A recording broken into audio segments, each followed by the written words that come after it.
Hello, my name is Pastor Jason from West Metro Church in Douglasville, Georgia, and I want to welcome you to day number 333 of our book club. We've been reading through the book of Psalms, and today we're going to be looking at Psalm 118. You know, Psalm 118 gives us several iconic, well-known verses that are quoted in churches all across the world every single Sunday. For example, verse number 1. Oh, give thanks to the Lord, for he is good, and his mercy endures forever. Verse number 14. The Lord is my strength and my song, and he has become my salvation. And of course, verse number 24, it says, this is the day the Lord has made, and we will rejoice and be glad in it. But today we're going to be looking at a different verse, not any of those. We're going to be looking at Psalm 118, verse number 15. Let's read it.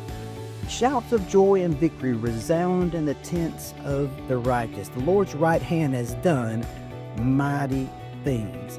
Now, 118 and 15 paints a picture of people that have been through some stuff, people that have seen some things. There's some shouts of joy. Their tents echo with joy because they remember what God has done for them. It paints a picture of people who have been surrounded and rescued. This psalm, it doesn't say that the righteous never face battles. It says that the storms don't come, the hardships never come in their life, but in their tents, in their life, in their private places, there's a testimony of God's intervention in their life. Something happened, but God intervened on their behalf.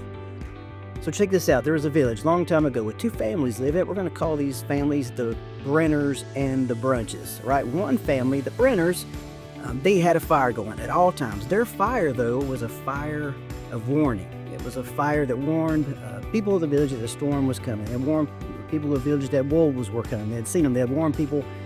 Their fire warned people that bad things were on the way. So basically, their fire was a fire of fear. Now, the Brunches, on the other hand, they also kept a fire lit all the time, but instead of their fire being warning signs and fear and what might happen or what could happen, their fire, around it, they told stories of how the storm did come, but God kept them. They did face famine, but God always provided enough food. They did face hardship, but God always intervened and saved them. Now, their home, it wasn't free of difficult times. They remember when the wolves came. They remember when the storms came. They remember when they had loss in their lives, but they also remembered how God brought them through, how God kept them. It's a tale of two fires.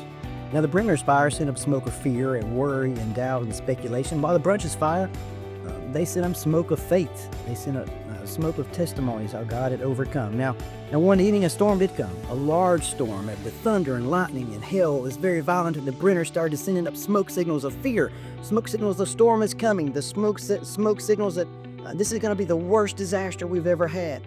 And while they were running around, their fire went out. It went completely out. They were left completely in the darkness. While the Brunches, on the other hand, they kept their fire going ever so slightly, just a little bit. They gathered around. They told stories of what God has done. Yes, the storm is here. Yes, it's coming, but God has kept us before. Yes, the floodwaters are going to be great, but God has brought us through before. Yes, the floodwaters might kill our crops. We may not have anything left. We may be hungry, but God has provided before. And I want to tell you right now that fear frightens, while faith draws every single time. So people started coming. They started coming to this fire looking for hope, looking for stories, looking for testimonies how God had brought them through, how God had kept them and saved them, because their fire sent up smoke of faith, not fear. Now, fear may prepare us for battle, but faith and remembrance will prepare us for victory. Psalm 118 and 15 doesn't say we won't have hardships. It just says that God will be with us because his right hand has done mighty, mighty things. I don't believe that victory shouts are naive at all. I think they're rooted in memory. They're rooted in what God has brought us through. Joy is not a denial. It's a declaration of how God has been faithful in our lives. So thank you so much for joining us today on our Bible Book Club. I look forward to seeing you tomorrow for another verse in Psalms. I pray that you are blessed and that you'll continue to move forward in what God has for you and your family and your life.